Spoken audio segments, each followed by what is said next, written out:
If you've ever sat alone by choice and had someone call you antisocial, if your mind won't stop running at 2 in the morning, if you doubt yourself constantly, despite being the most capable person in the room, you've probably seen videos telling you this means you're gifted. What those videos almost never tell you is what to actually do about it. Today, we're skipping the validation and going straight to the playbook. Quick honesty check before we start. None of what you're about to hear is proof of a high IQ on its own. These patterns overlap heavily with anxiety, sensory sensitivity, autistic traits, and plain old introversion. Intelligence tests measure a narrow slice of how a mind works, not the whole of it. So treat this less like a diagnosis and more like a mirror. If you recognize yourself in what's coming, the label doesn't matter nearly as much as what you do next. Here are 6 patterns psychology keeps finding in people with very high measured intelligence, and for each one, something concrete you can actually do with it. The first pattern is a mind that keeps running long after it should rest, not racing thoughts in the anxious sense, more like a background process that never fully shuts down, turning over an idea, replaying a conversation, building a theory nobody asked for.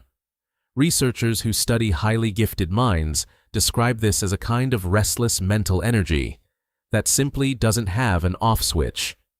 And brain connectivity studies back this up. More intelligent brains show denser links between distant regions, which means more crosstalk more often. Here's what actually helps.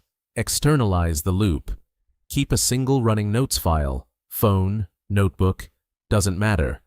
And the moment a thought shows up uninvited, you write one line and let it go.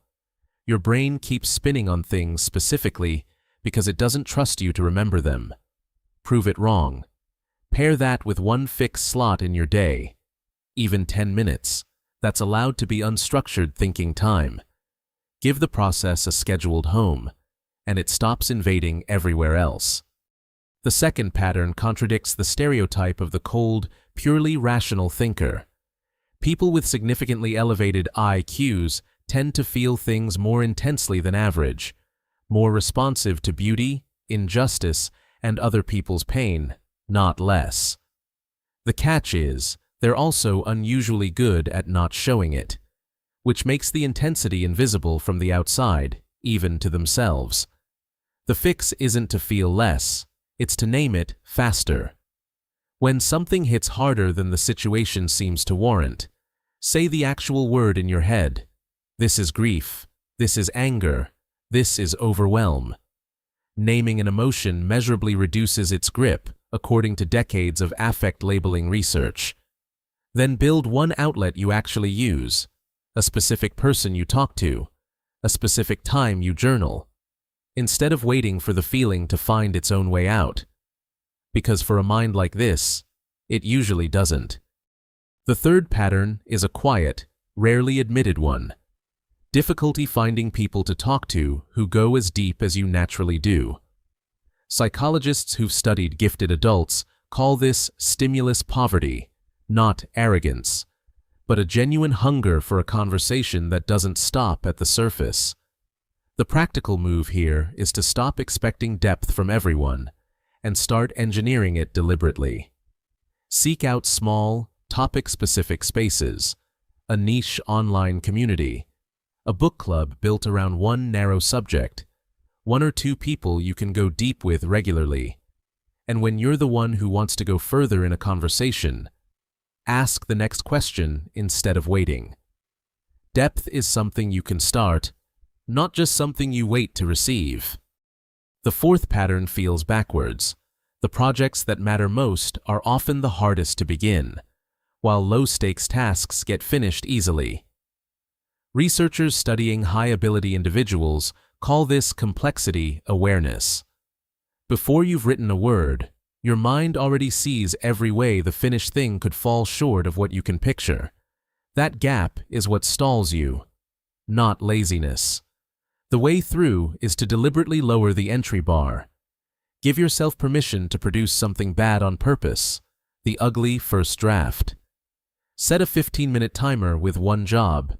Get something, anything, onto the page.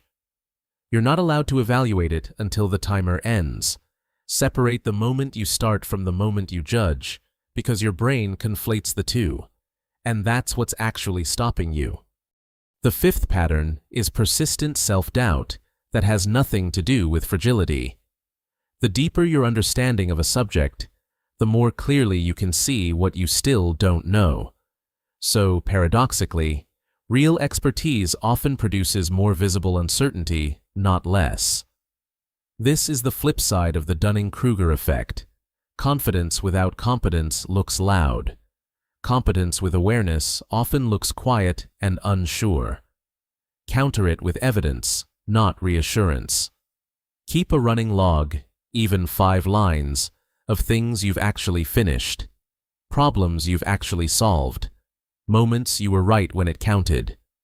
When the doubt shows up, you're not arguing with a feeling anymore. You're checking it against a record. That's a fight your doubt usually loses. The sixth and last pattern ties the others together, a subtle, ongoing sense of being slightly out of step with the room, not dramatic, just persistent. This tends to show up when a mind processes more, connects more, and needs more depth than its environment is built to offer.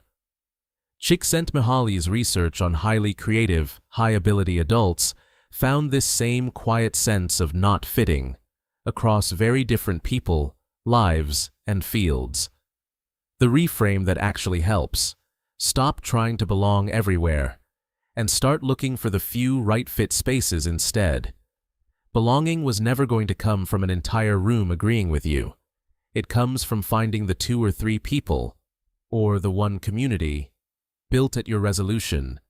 That's a much smaller, much more findable target than fitting in ever was. Here's the thing all 6 of these patterns have in common. Recognizing them feels good for about 30 seconds, and then nothing changes, unless you actually do something with what you just heard. Awareness isn't the finish line, it's the starting line.